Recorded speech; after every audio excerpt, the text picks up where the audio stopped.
Welcome to Gardens of Earthly Delight, the podcast dedicated to exploring our connection to Earth. I'm Andrew Valenti.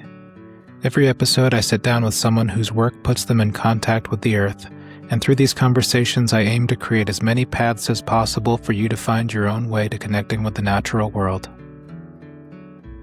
Most of us are trained to reach for the best-looking produce on the shelf. No blemishes, no scars, uniform in shape and texture. My guest today will tell you that the fruit we are passing over is almost always the better one, and that there is a reason all of us learn to choose wrong. Franco Fubini is the founder and CEO of Natoora. He has spent over 2 decades building a supply chain that puts flavor first, working directly with growers across Europe, the US, and Australia, and supplying some of the most famous restaurants in the world. He wrote a book called In Search of the Perfect Peach, which I absolutely loved. The chapter on winter tomatoes has stayed with me since I read it, and I genuinely recommend the book to everyone.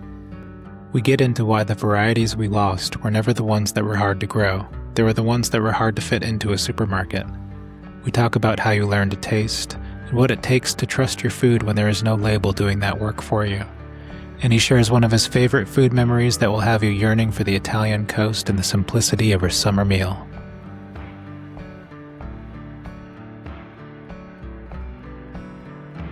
When you were a kid, I'm curious what food actually meant to you. And if there was a time in your life that you can remember when you started to think about food for yourself. So what did food mean to me? You know, no one's ever asked me that. I always had a good connection with food, I guess is the way to put it. Food was never this kind of really important thing, yet at the same time, it was never nothing. And I say it wasn't this important thing because in my family, food just was always a kind of constant. You know, my mom cooked. Like we always had a good connection with food without it being this like really important thing, kind of out of measure. So I think food for me was, I guess, joy and happiness. Is what it meant to me as a kid. And, one of the things that I remember, we left Argentina very early on. I was like 4 years old. But if you fast forward a little bit to kind of my high school years, so as I become kind of early teenage years, we were back in Argentina and barbecues, asadas were an important thing. It's just an important part of our culture. And I think that was around the time that I started, to answer your second question, which is like, when did it start taking on, I guess, meaning, is I started cooking for myself during high school. It was like the kind of beginning of taking ownership for the food that I ate, and particularly the home-cooked food that I ate, if that makes sense. What were some of the first things that do you remember, like, first dishes? Well, there's this one thing that I had which is, I laugh now because it's a bit mad, but it kind of it does speak to flavor and simplicity in a way. And so I have to say that in Argentina back then, you're talking about the late 80s, very early 90s, Argentina being a good meat producer. There's a brand called Patti, which still exists, that made hamburgers that were frozen. Mm-hmm. Pretty good quality hamburgers. I don't know now, but back in the day, they were very good. And we always had some of that in the freezer. And I used to just grill those, and then I would cut them with a knife, just like not fully cut, but just a little incisions. And then I would pour vinegar on it, and I would have that when I'd come home from school. Simple, and vinegar's great, acidity, and so nice. Meat with vinegar. I haven't done that since I was in Argentina as a 15-year-old, but yeah. So you grew up, or you traveled and lived in a whole bunch of different places. Yeah. Place is really interesting to me, and especially when it comes to food, because there's such identity with food and place. For you, when it comes to place and belonging and just really connecting with place and having lived so many different places, what does that spark in you? Like, what does place really mean for you to be from a place or even to be like of a place? It's interesting because everyone always asks me like, where's home? And home is where I'm living at the time. And this has been true throughout my life because I was asked that the other day actually. And I was like, well, home's Brooklyn now, it's New York. But if I remember having these conversations when I was, in my 20s, and it was the same thing. It's like, well, I'm living in Philadelphia now, or I'm living in New York, after university, and that's home. So for me, place has always been, I guess, where I am.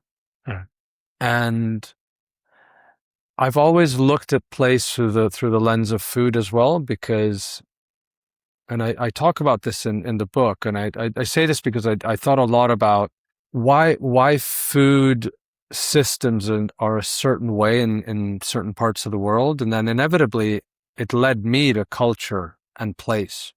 Right? It's like, I don't know, why does a place like Italy behave the way it does versus a place like England? Right? Why do we have a lot of diversity in agriculture in Italy and less so in England? And I think that all goes back to place and food culture, or the food component of that place's culture is a better way to define it. So I guess connected to your earlier question, for me, when I think back through the different places I've lived in, I have very vivid memories, food memories of those places that are representative of that local culture. And I think that maybe is natural in how I'm wired, but I think it also defines that food connects people in a certain way. Food is always at the center, and doesn't matter where in the world you are, food has always been at the center of how we as humans celebrate, how we as humans connect. It's a center of kind of families coming together. So even though food should never be outwardly important, it actually carries a tremendous amount of weight when we think about how it defines a place, how it defines the people that live in that place, and how that is connected to the agricultural systems, which I guess that's something that I discovered, or I internalized a lot more in later part of my life than whilst I was growing up, where I wasn't really connected to the agricultural landscape in the way that I am today. But there's certainly a real connection between what people farm and grow, how they eat, how they socialize, and also when they eat. So there's a really well-known story of when you overheard the woman trying to buy peaches in December in New York. Talk about like how seasonal eating and place fits in as well. What was clear at that time, right? So if we go back to, that was the late 90s, you go back 25 years. And I think there was at that time in my mind, there was a stark contrast between a place like New York and a place like Buenos Aires, right? Or even Rome, where seasonality was far more disconnected in New York than it was in Rome. I would say that there's still a contrast today, but that gap has narrowed. I think, to me, moving to a place like the U.S. when I did to come to university, and then working in New York, where I kind of encountered that experience. I think for me, it's really telling when you see a society that is very disconnected to the rhythms of nature, and this tends to be true in a lot of the large cities nowadays, unfortunately. But to me, that is very telling, and it is very emblematic of food within that specific culture. Even in a modern society, those cultures, those places that have stronger food traditions, those food traditions tend to be rooted in seasonality inadvertently. Like, I don't know, what you eat what you eat in the winter time, or certain things that you're using. And I think that even in this modern world, you have these cultures that have the ability to draw connections or retain some of these connections to seasonality in the way that we used to eat, and the way that we really should be eating, right? Which is having a greater awareness of seasonality, what to eat when. And I think, in terms of place as well, you were saying, the time when we eat, and I think time can be perceived as what you eat at different times of the day in a culture, but also what you eat at different times of the year. So I think they're very intertwined, and I think what you'll find is this goes back to my comment about how much I had to think about why food systems and why consumer behavior is so different in different parts of the world, and how then that impacts the food system or the food that you eat in that place. I think this question that you're asking goes to the kind of heart of that. So Natoora is now, you guys are really expanding. So are you finding differences within the different places that you are headquartered, like in Australia and Copenhagen and New York and other places in the States even? Like, are those behaviors radically different or different in a little way? Different in a little way, not radically different. Yeah. I think the reason for that is that we operate in large, kind of cosmopolitan Western metropolis, right? Sure. So, yeah, Melbourne, Melbourne is not Western, but it's certainly Western in terms of culturally Western. Sure. Yeah. So, I think that's the reason for the similarities, right? And you're dealing with these large cosmopolitan cities with restaurant ecosystems that are fairly similar in some ways, right? And also the produce that is grown in these regions, not to say cities, because the produce doesn't come from the cities, is also quite European. It's very heavily Italian first, and then probably Mediterranean second, right? Because if you think about California, most of what's grown in California is Mediterranean. Right. Not just because of climate, but just culturally. Like most of the farms on the East Coast of the US that are doing like good quality stuff, except for some of the farms in the South that will be doing more of their local, call it their kind of vegetables of their real heritage of the South. They're all growing, like they're planting borlotti beans and yellow wax beans that, probably come from Europe or the Far East. Like it's a lot of European varieties. And if you look at the menus in these cities, they're all similar, right? You can really draw a thread. It's not like you look at menus in Melbourne and you're like, oh my God, these are like totally different to the menus that you see in London. Right. So I think that's what draws a lot of these global cities closer and closer together, and probably closer than they were 20 years ago without social media, and how quickly you can disseminate what you're cooking in what the Four Horsemen is cooking here in Brooklyn compared to what Braun is cooking in London. Right. One of the things that I love the most about Natoora is your relationship with the farmers, because you've talked a little bit about how you also help them in their processes.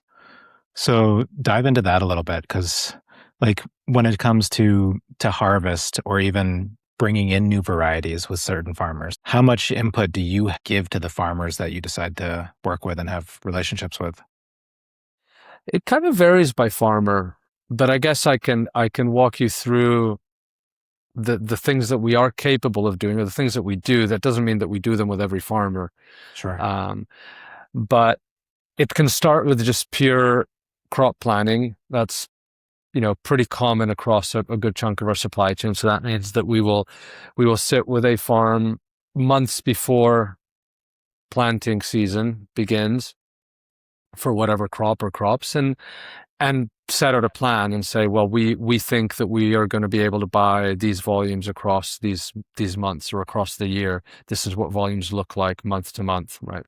That allows us to, even if it's a crop that they were growing or that they have been growing, it allows us to build a closer connection. It allows us to deleverage some of the risk. This is something that a lot of companies like Natoora, or some companies like Natoora do. Crop planning is fairly common, but it's a nice way to align with a farm on outcomes. So we say, you guys grow it, we commit to selling it.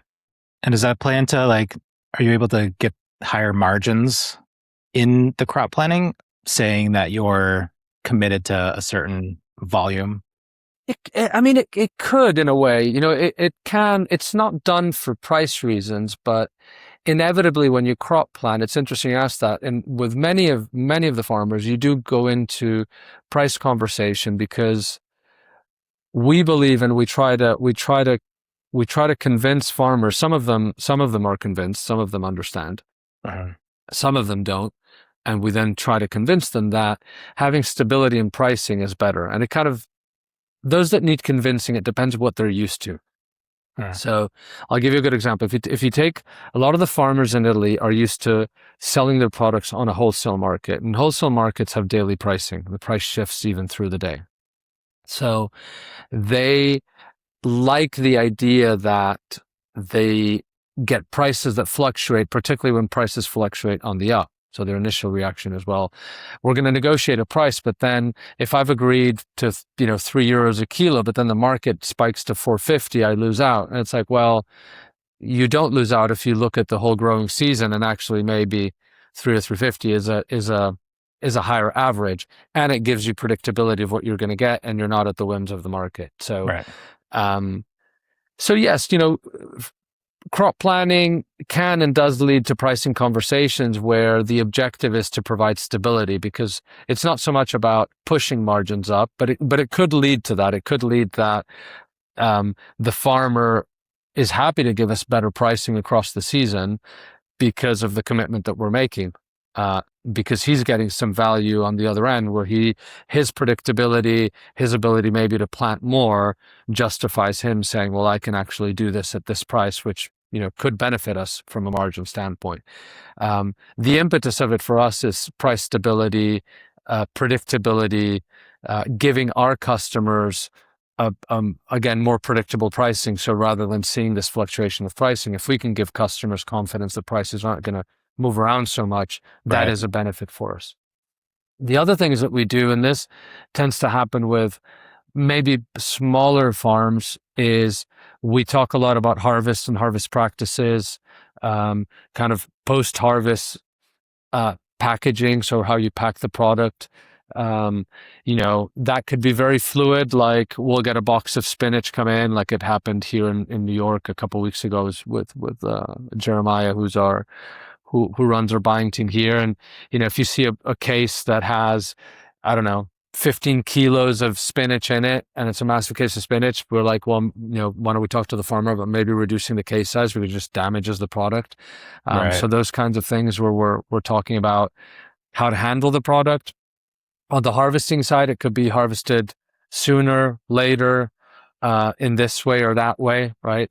We want the tips of the plant, but we just want this part of the tips, or harvest them whole, don't harvest them loose, those kinds of things. And what we do is we're basically sharing our knowledge, which could be right or could sometimes be off, but what we're trying to bring is the customer perspective to the farm, right? So the farmer harvests the product, sends it up, doesn't necessarily know how the customer is using it, although we do some of that, right? We sometimes do bring farmers to restaurants and bring them up to our hubs.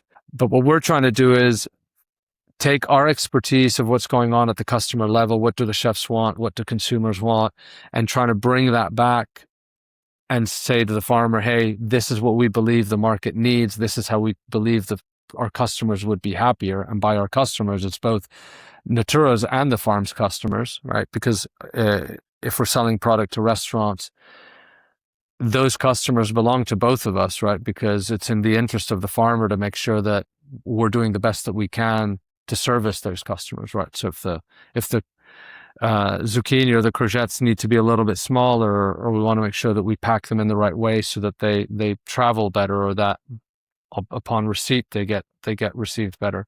All of that is important information, and with that we try and predict a little bit where the market is going, and that then allows us to say to the farmers, or to go to specific farmers that we know are good at farming specific products, and say, hey, we think that there's an opportunity to farm this variety, right?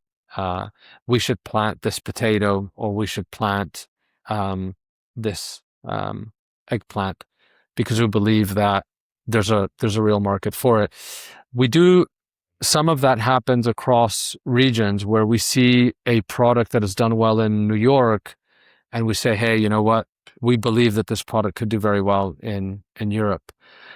Unfortunately, some of those products sometimes are things like citrus, which grow on trees, which are much harder to replicate because you need to find that cultivar of tree, that species of tree, in a different region. You need to find somebody to plant them, and then you need to wait several years before those trees are ready. It's very different than deciding to plant a new radish, which will be, as long as you can get the seed, will be ready in 3 months. So Right. but that is exciting to see, to kind of get this cross-pollination that happens across regions as we gain expertise and understanding of what's working in other markets, and also discover new varieties in other markets. In the past 100 years or so, we've lost what they say is like 75% of commercial crops. And the cool thing about Natoora is, when I see you guys introduce new things to the markets, it's not really a new thing, but it feels new. They're these old varieties. Talk a little bit about some of the harder varieties to grow, and why you think these varieties have been lost from the supermarkets and from restaurants. Is it because the farmer can't grow them as well, or is it because the people just don't demand it? It's a demand issue, and it's mostly a demand issue. And I guess you'd kind of caveat with that supermarkets they've shaped that demand. Yeah. As we shifted our consumption to supermarkets, right, we started buying the vast majority of our food from supermarkets. That's when we then ceded control of demand in a way. So our demand was funneled through, if you will, supermarket buyers and what they were willing or unwilling to buy. And without a strong voice at the supermarket till, buyers began to request things that weren't flavor driven. So what ended up happening is that where the biodiversity loss occurred that you're talking about is, it's not so much products that are hard to grow, but it's products that are hard to fit into a supermarket model. So as you can imagine, if you've got the tomatoes are a perfect example of that. Tomatoes in supermarkets tend to be very resistant, right? They're quite sturdy. Their skins are pretty tough. You don't see any blemishes on them. You don't see any skins that have split. They're just very sturdy, right? If you were going to design a tomato to resist being on a shelf for a long time, being in a supply chain for a long time, that this is what you would do, right? You would go in and breed a tomato and select it for all of the qualities that I just discussed. Good tomatoes are not like that. Good tomatoes have thin skins. Good tomatoes split because they're exposed to a lot of sun, and they kind of go through a little growth spurt, and the kind of skin splits, and then it kind of like a scar, it cauterizes, and you get a bit of like brownish skin on the tomato skin, or like a scar on the tomato skin that is a different texture than the skin.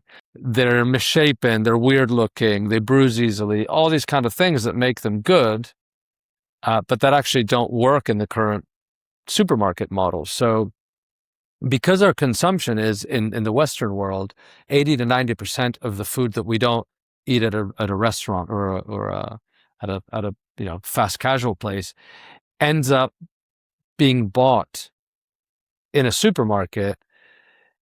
You can see how you can see quickly how what is on the supermarket shelf is not really diversity and is not really flavorful, because those things don't go hand in hand. And also, supermarket has no interest in sourcing 15 different types of tomatoes, because it's complicated, because it's not efficient, right? So what's efficient is to buy few varieties of tomatoes, like a cherry tomato, a medium size, a larger size. Like they give you a little bit of variety. They're very resistant, and they buy them in large scale out of one supplier. That's the way that you create efficiency in a supply chain. And so that decision has essentially taught us as consumers over time that that's what we're supposed to be looking for, and that's what we expect. Exactly. So now we all need to just unlearn, right? Yeah. Yes, we need to unlearn. Okay.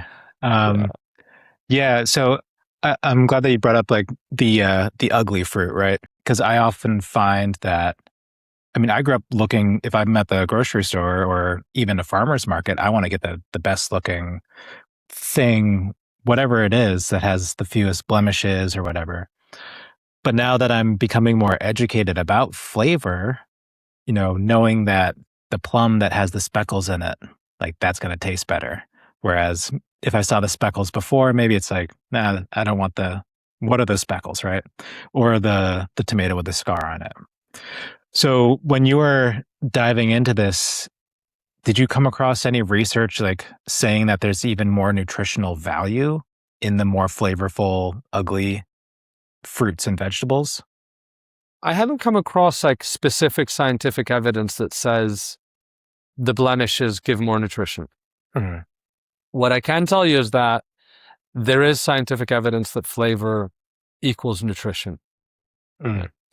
We do know that blemishes are a sign of stress, and there's kind of empirical evidence that, for example, an asparagus spear that is scarred, like if an asparagus spear bends because of it's getting wind on one side and it bends, this particularly will happen on the edges of an asparagus field, because obviously the edges are where the wind is most prominent.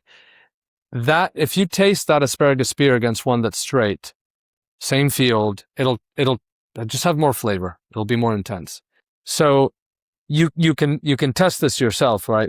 Funny you mentioned this thing about scarring and spots, because yesterday we had our fruit and veg meeting here, which is our weekly meeting that we have in all the regions, and we were looking at nectarines, and we have these nectarines from Nick Bolt, who's an amazing farmer and an amazing guy, that are really spotted. And some of that is the variety, right? You kind of need the right varieties to get the right. If we go back to these tomatoes, right? If you take that tomato that is a supermarket tomato, it's just never going to scar.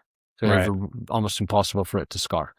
But you take these nectarines that are like the right variety and they're full of spots. And I was showing to the team, because we have a few people that just joined, and we took a nectarine from a different farm that's like, look pretty nice, but it's like all one color, like it's all really dark purple and stuff.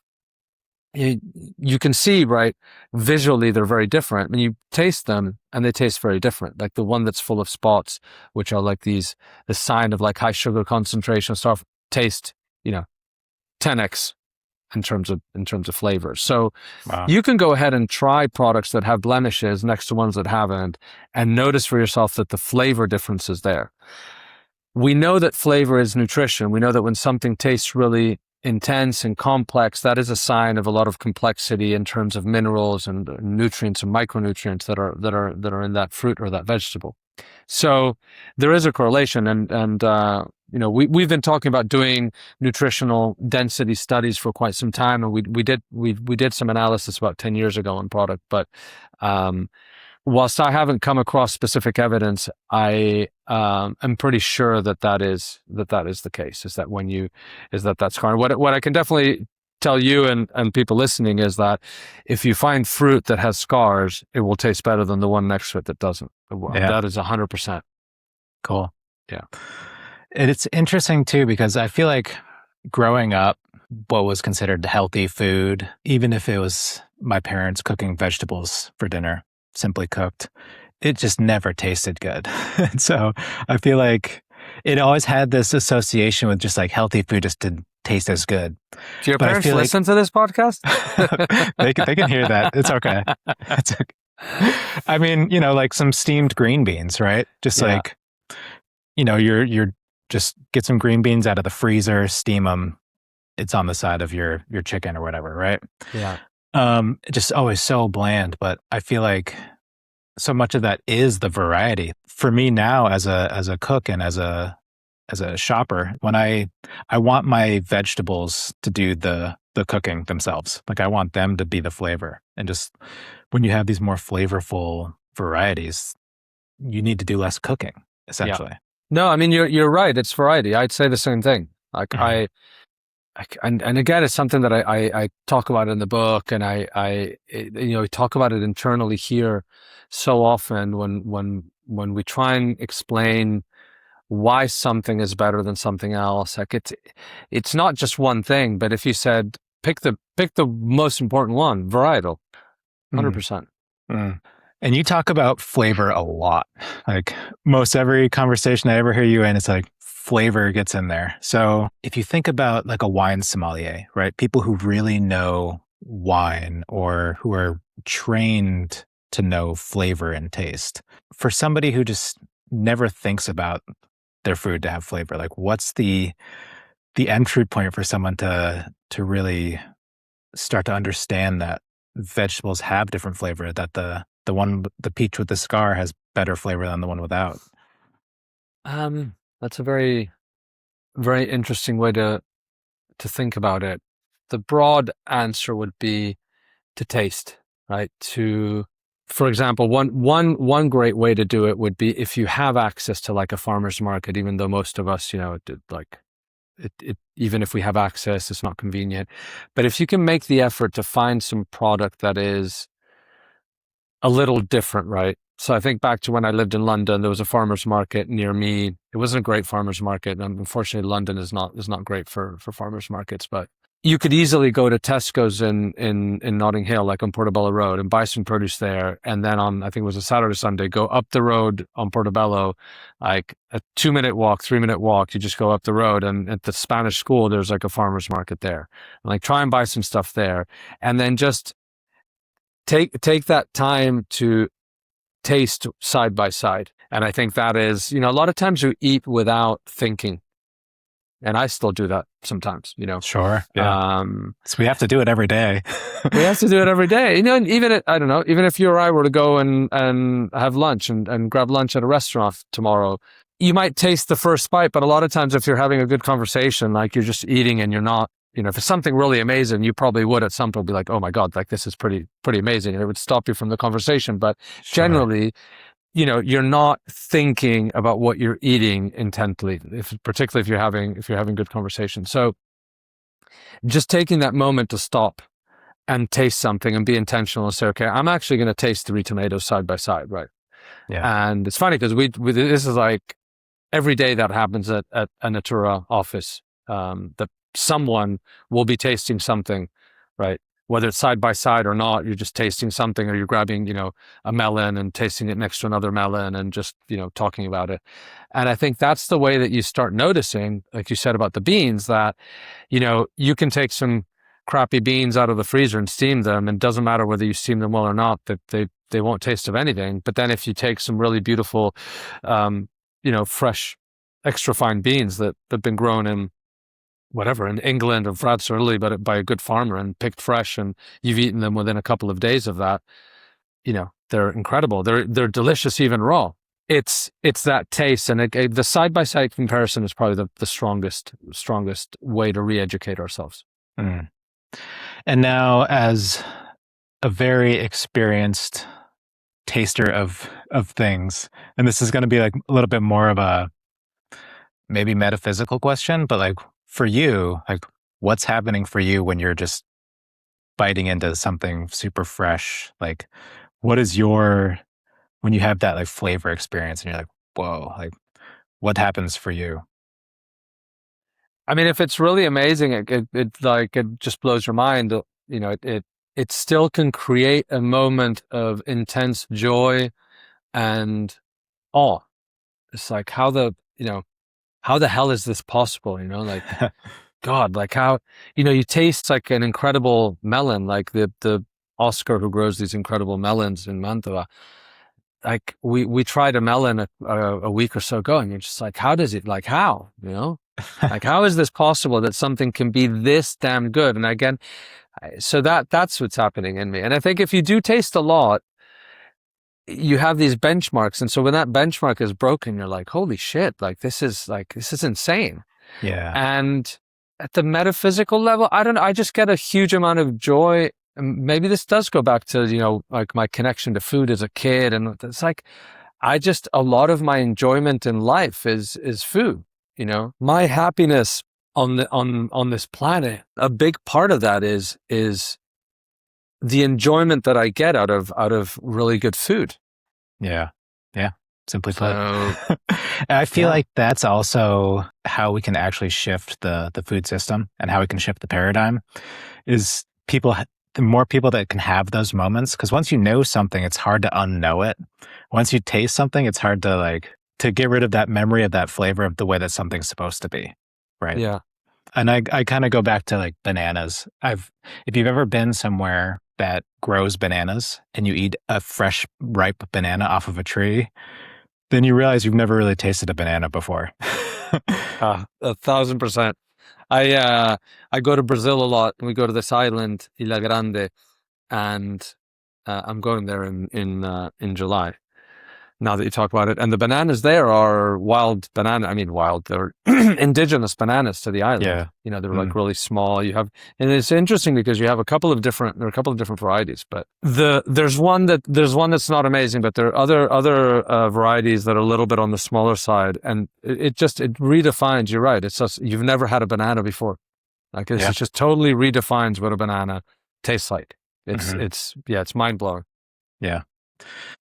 Just to talk about bananas now that I wasn't planning on it, but, there was a time where there was this banana that was commercially farmed called the Gros Michel, or I don't know if I'm pronouncing it right, but it went extinct because it was the number one banana being exported all around the world. That's like what everybody ate, right? And then disease completely wiped it out, and it's commercially extinct. I think there's still some of them around. But it just showed how vulnerable the food system is when we're doing these monocrops. With Natoora, the importance of diversity and variety, you're kind of building a more resilient food system this way. And the way that you're sourcing from all these different places. There might be an ad right here, but this season, like the first, is ad-free. That's only made possible by the people who listen to it, and there are 2 ways you can be one of those people. You can make a one-time or recurring donation through our fiscal sponsor, which is tax-deductible if you're in the United States. Or you can subscribe to the newsletter for $7 a month, where you get the extended notes for every episode, plus parts of these conversations that didn't make the recording. Both links are in the description and the show notes. Thank you for the support, and now on with the show.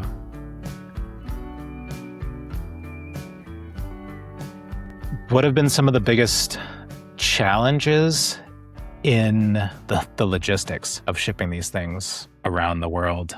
So the movement of product happens by a truck for 99% of the produce, the fruits and vegetables that we move, and obviously other goods. So, and we have like 3 supply chains, right? We have Australia, Europe, and the US.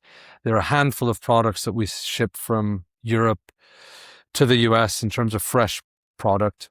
Okay. But it's a handful. It's like 5 or 6 items that we move across. Everything else is moving around in trucks. But to answer your question to where that complexity is, it's not so much the shipping it around, and it depends on the region, but it's making sure that you can handle the complexity of sourcing from many different farms and moving that product quickly enough from very, if you imagine of like a capillary system, you kind of go very deep into regions to like go and find one farm that's doing one really cool variety, and how you stitch all of that supply chain together that's got to move product multiple times a week, right? Because you can't bring a salad from farm to customer once a week, or into your warehouse, just once a week.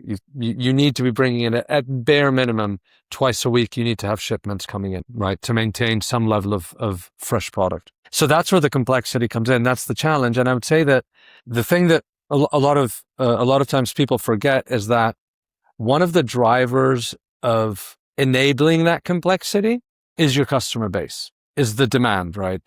How do you build demand for that product that then gives you the agency, the strength, the clout, right, the volume to have that complex supply chain, and for it to be able to be smooth and agile to be able to move that product, because you need the people on the other end to kind of be pulling. Sure, definitely. I'm glad you bring that up. You're essentially like a trust in the system, right? So when I think about, and I've been thinking about this a lot lately, the food that I buy and how much I trust it. Yeah. And the food that I trust the most is when I can go straight to a farm, look the farmer in the eye, see the field that it's growing in, and even ask him the questions about how he grew it. You know, for me, that's as close as you can get in a way, unless I'm doing it myself. Exactly. But growing up in the United States, for me, the organic stamp, that was like, okay, I see that, I can trust it. I know at least it's not getting sprayed with certain chemicals. But now it's like, okay, can we really trust these labels?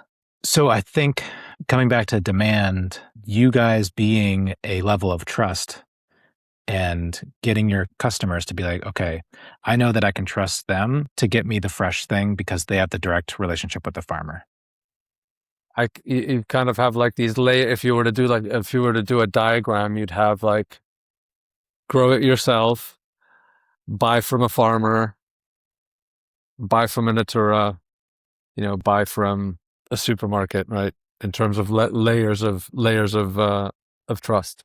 Yeah, and so I think for me, it's like with a certified label, there's nobody really behind that if something were to go wrong, like there's no accountability, there's no person that I can go to. Yeah, and if there were something to go strange or wrong or whatever, I could point the finger at Natoora. I could point the finger at Franco. Be like, you know what, you guys, you need to be accountable for this. Yeah. And that's a level of trust. It's like, I know who I can point my finger at if I need to point my finger.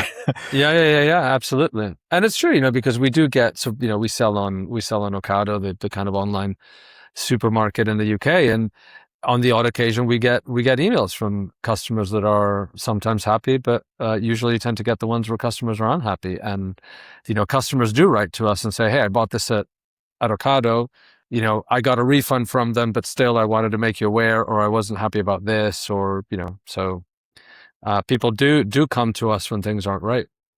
Yeah. And how do you handle that? How do you take full responsibility for it? It's your, it's there's no other way. It's like, is it usually just like a quality thing? Like, what are some of the? Yeah, it could be quality, ripeness. People unhappy about, it tends to be quality, right? That's usually why one would complain. Sometimes it could be when we did some like, salads and punneted salads and stuff. It could be that there was like something in the punnet that shouldn't have been there. Like on the odd occasion, you get like a rubber band that could have been in there and things like that. And people are, understandably unhappy. And, you've got to, take responsibility, apologize, make them good, and, ensure them that we will try harder and that we have the systems in place for to try and avoid these things. So, interestingly, this has nothing to do with your question, but we are the parsley. So we have a production kitchen in London where we make prepared foods. One of the things that the parsley that comes into our production kitchen is sourced without rubber bands for that reason, because we had some complaints, and the best way to avoid it was to basically not even introduce the rubber bands into the production kitchen. So the parsley that goes in there is rubber band free. It's just loose parsley in a crate, rather than it being bunched in 10 or 20 bunches of parsley in the box, which is how we buy it in for restaurants, so that it's pre-bunched and we don't need to be doing the bunching and all that, because herbs get sold by the bunch to customers. Right. Yeah. And farmers in the field, they cut it, wrap it. Exactly. So that was a result of this, direct connection, and people pointing the finger at Natoora and saying, hey, in that case, it had nothing to do with the farm, right? It had to do with us including rubber bands in a product. But Sure. yeah, the point is there that people have someone that they can go to and say, hey, I was unhappy with the quality, and it's not the farmer's responsibility, it's our responsibility. And we also have that full traceability of what we're doing, and our ability to then go back into the supply chain and saying, do we need to talk to the farmer? And back to this question around harvest, do we need to change something in the way that, Domenico is harvesting peaches? Or Did we do something on our end, right? As they came in, should we have ripened them? Should we have not ripened them as much because they arrived all squished? Like, those are then things that we can try and resolve for the customer and make sure that we provide that unique, experience where we're providing that bridge to the farms, and we're providing the bridge to hundreds of farms, which is very hard to do as a consumer, and even as a restaurant, it's very hard to tap into that wide net of farmers. Sure, yeah. It's actually a pretty beautiful thing that goes back to what we were talking about earlier, where the consumer now has the power, They were able to voice their opinion and get you to change your supply. So that's pretty cool. I mean, so that just kind of proves that the consumer really does have the power. So if we demand enough, it will happen. Or else, you'd be kind of in the wrong, or just like not doing good business to not listen to your customers. Right? Precisely. Yeah. Was there ever anything that you really wanted that you tried to get people to like, but they just didn't latch on? Like, was there ever like a variety of something, or a type of vegetable or something? Not that comes to mind. Well, there's a category of product which is foraged. I'd say that I'd love for more people to eat foraged foods because they're super nutritious, right? They're these wild foods that are, there's no irrigation. They're exposed to the elements, and therefore they have the most nutrition. And this is known as well. Yeah. We eat a lot of wild garlic. So in the UK, there's a lot of wild garlic that is consumed, but that's kind of gone mainstream.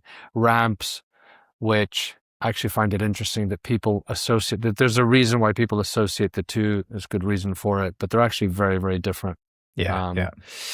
But ramps is another one. It's just like wild garlic, like that. A lot of people eat ramps in season. But then you get into the, funkier things, and there's very little traction. And I'd like to see more consumption of foraged foods. But Do you think it's because people just don't know what to do with it? I think possibly. Also, the flavors are more intense. So the type of ingredient is not the easiest to cook. So like we don't have like foraged tomatoes or foraged peaches. It's like they're weird greens that are like obscure, and you get traction with like what you get real traction with is like it's a tomato, it's a melon, it's things that don't need cooking, don't need prepping. It's like things that are very, maybe not flavor forward, but in a way, yes. It's like, there's a reason why tomatoes are, doesn't matter where you are in the world, tomatoes are one of the, biggest or highest consumed items. It just kind of, they're easy, they're good, they're amazing. There's tons. We're of always going to varieties. eat a lot more tomatoes than we're going to eat watercress. It's just kind of is what it is. Yeah. Can you think of a favorite tomato variety of yours? Hard question. Yeah, I mean the winter tomatoes, the Morinda, like it's just. That was actually one of my favorite parts of the book. That one really stuck with me, because it's like, oh, that's so cool that you went so far to still make tomatoes available in the wintertime and actually make it make sense, because there were tomatoes being grown in the wintertime in southern Italy. Yeah. Yeah, I just thought that was a really cool part in there. There's a big battle that with chefs. Understandably, I think they were right to push back, but they're seasonal, so that was my pushback, is that I'm not here peddling like unseasonal product. They're seasonal. They're just, it's a relatively new it's a winter tomato. It it actually brings up an interesting point about the environmental impact that you brought up as well. Like, growing tomatoes locally is sometimes more damaging. It uses more energy, more fossil fuels than the ones grown in southern Italy and shipped up to the UK. Yeah. What happens is the following: is we've latched on to local foods, right? There's certain things. You were talking about labels before. And what happens is you get people saying, ooh, local, there's an opportunity, right? What then happens is you take a product like a tomato, and you take a country like England that Can it grow tomatoes? Of course. We have a very meaningful tomato project in the UK, but it's not naturally a place that grows great tomatoes. The weather is not there, and it's there only for a short space of time. So inevitably, you have this idea that, okay, well, local is what consumers want, so we're going to go and sell them a local tomato.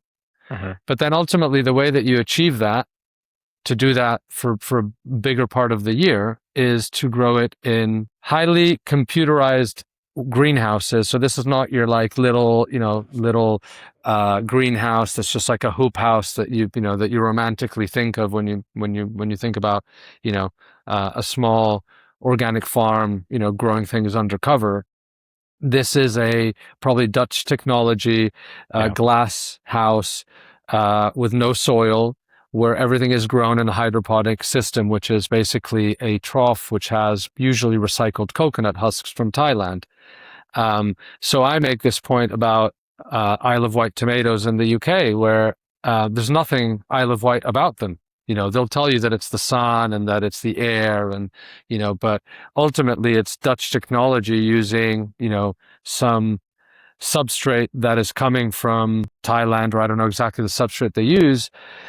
And it's very energy intensive to grow those tomatoes, because for a lot of time, those tomatoes aren't getting enough sunshine. So, if you look at it from a flavor perspective, it's not there. If you look at it from a nutrition perspective, it's not there. If you look at it from is it grown in English soil? But certainly isn't.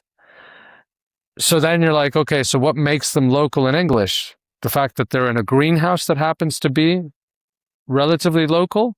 And then you look at the carbon footprint of that tomato, and it's going to be higher because of the energy needs than a tomato that is trucked from, Southern Europe. Yeah. That has been grown outdoors. And where the carbon footprint is minimal, because, carbon footprint of trucking something from, the 3-day journey, call it, from Southern Europe all the way to London, is relatively insignificant in the carbon footprint of the entire of the product, right? Whereas farming practices are 70-80% of the footprint of a product is how you farm it, not how you move it.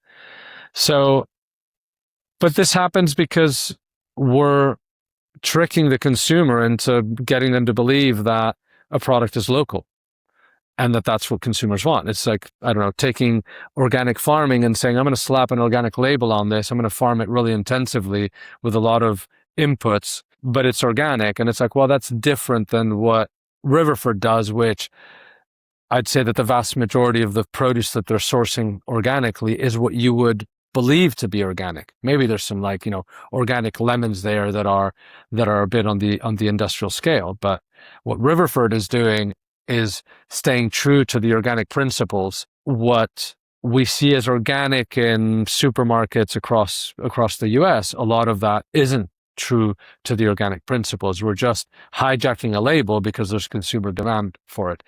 And I think that selling tomatoes in the UK that are grown in greenhouses in substrate is tricking consumers into believing that is local. There's nothing local about that. Now you've been in this game for over 20 years, right? Yeah. If you could try to sum it up, like, what's the most challenging part of shifting the paradigm? The educational piece, what you're talking about, kind of re-educate ourselves, or de-educate the more recent education. But sure, getting, as you said, there's a lot of stuff that you touched on, like how do we get people to start tasting things side by side? How do we get them to understand which tomato they should pick, or what pepper they should pick? Right, all of these. How do you shop? How do you cook? How do you understand flavor? Yeah. In a previous episode, I talked with Dorina Allen, and she said tasting is believing. And as soon as you have that flavor, as soon as you taste it, then hopefully that's enough to shift it. For sure. And have you seen anything that really has worked more to move the dial in terms of the education? Tasting is believing. I think that's where it works, is when you get people to taste. Yeah. I think when people experience one of Oscar's melons, when people experience a phenomenal peach, when they have winter tomatoes, I think that's what shifts. That's what, you said it yourself, right? You cook now and you experience food in a very different way. You can't unlearn it, right? You can't unexperience it. And that takes you on a journey of you're like, oh shit, okay, beans can taste good. They do taste amazing if I find the right ones. A melon can taste amazing, and then all of a sudden it becomes I say natural because that's how we should be eating, right? We that's how we used to eat. You want to eat things that taste good, that are amazing, that are delicious, and now it's just much harder to find that. Yeah. Much harder. Yeah.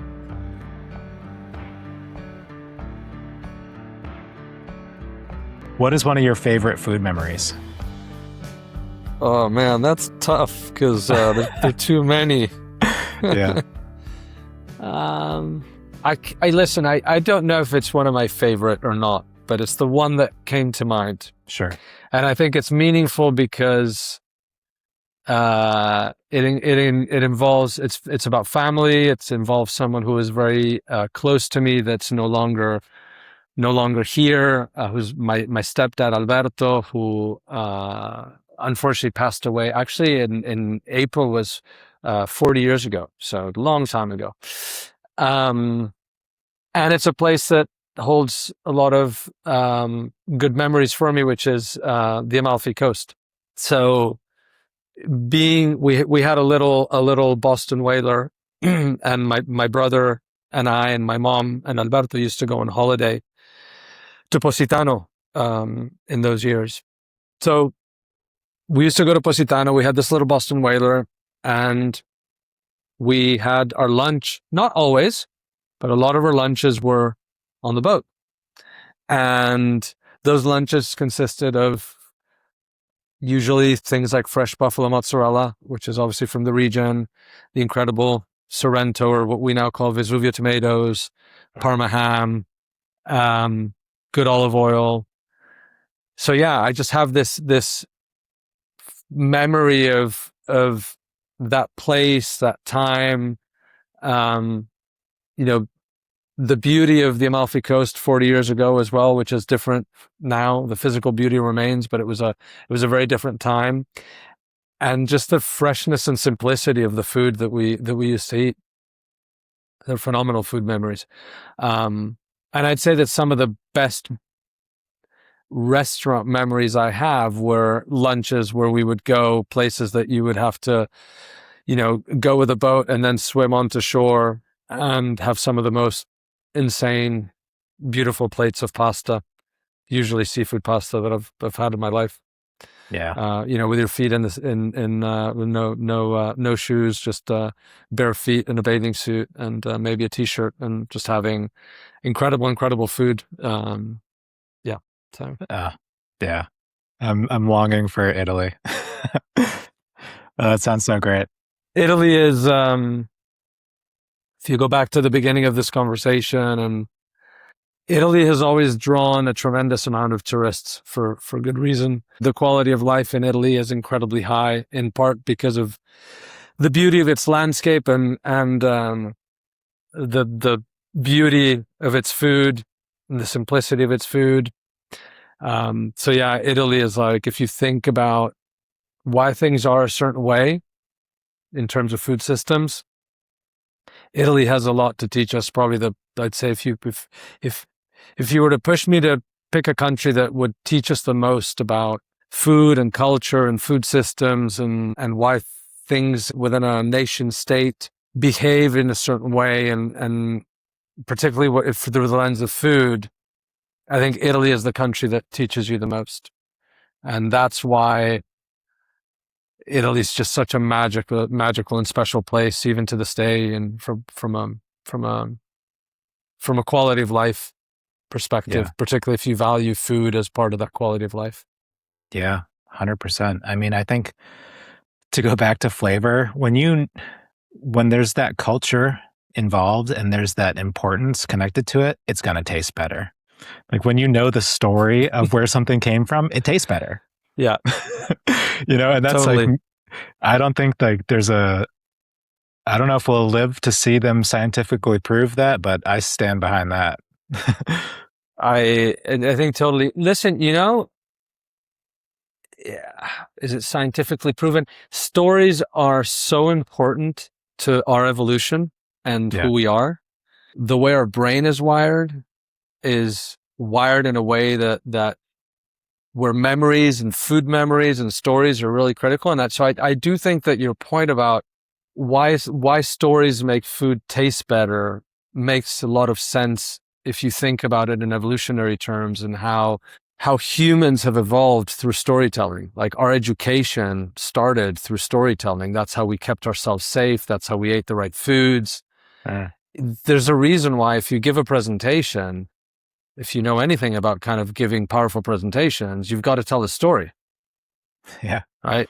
Right. If you bore people with boring PowerPoint slides, like, you're not going to get your point across. So what you're saying, I think, is rooted in evolutionary theory in a very strong way. Totally. So totally. And, telling stories is a big part of what we need to do as Natoora to like make sure that people buy into product and all that. But I think there's a lot there. You're right. And stories come from like culture and tradition. And so it's all very intertwined. I think it's fascinating when you sit down and think deeply about these things.